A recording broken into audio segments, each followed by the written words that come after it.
Kalau Nabi Muhammad SAW tidak pernah lakukan maulid, kenapa Anda lakukan? Apa maunya gitu loh.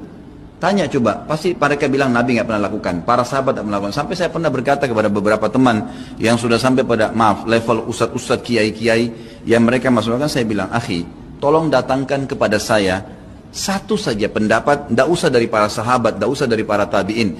4 orang imam saja, Imam Ahmad, Imam Malik, Imam Syafi'i, Imam Abu Hanifah, ada enggak satu saja statement mereka yang suruh buat maulid? Coba datangkan kepada saya. Tidak pernah ada, satu pun tidak ada statement mereka. Dan itu muncul justru setelah mereka meninggal. Imam Abu Hanifah meninggal tahun 150 Hijriah, Imam Malik meninggal 179 Hijriah, Imam Syafi'i meninggal 204, Imam Ahmad meninggal 240 Hijriah.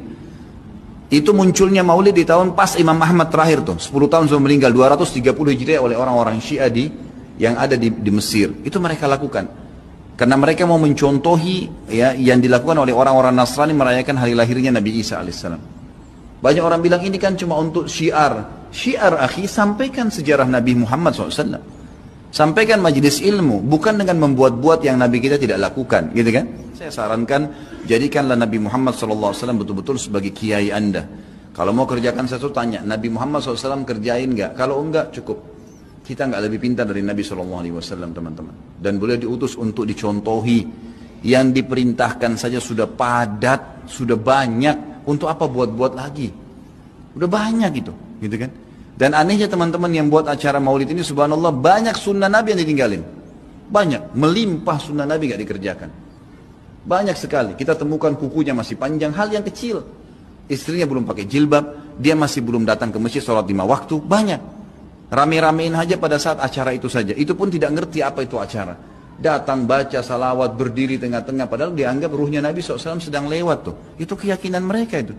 Coba tanyain gitu kan, memang sudah begitu. Jadi tidak cukup dengan kata-kata baik. Mohon maaf, saya katakan ini dengan teman-teman yang melakukan perbuatan-perbuatan yang Nabi SAW tidak perintahkan. Anda sama saja sedang mengatakan, maaf Rasulullah, saya lebih ngerti daripada Anda. Nabi SAW tidak perintahin kita kerjain, jadi kita lebih ngerti dong dari Nabi. Gitu kan? Padahal kita disuruh menjadikan Nabi Muhammad SAW sebagai suri tauladan. Yang disuruh saja, jangan tambah-tambah, cukup. Cukup. Dan yang tidak dicontohkan sama, jangan juga dilakukan. Karena Nabi SAW bukan orang yang tidak tahu, orang yang tahu. Semua dipandu kan? Berarti di sini masuk dalam mengerjakan apa yang diperintahkan, meninggalkan apa yang dilarang dan yang tidak dicontohkan. Karena di sini dilarang itu bisa Nabi SAW larang atau Nabi SAW sengaja tidak lakukan untuk menunjukkan kalau itu tidak boleh. Kan seperti itu. Semoga Allah berikan hidayah.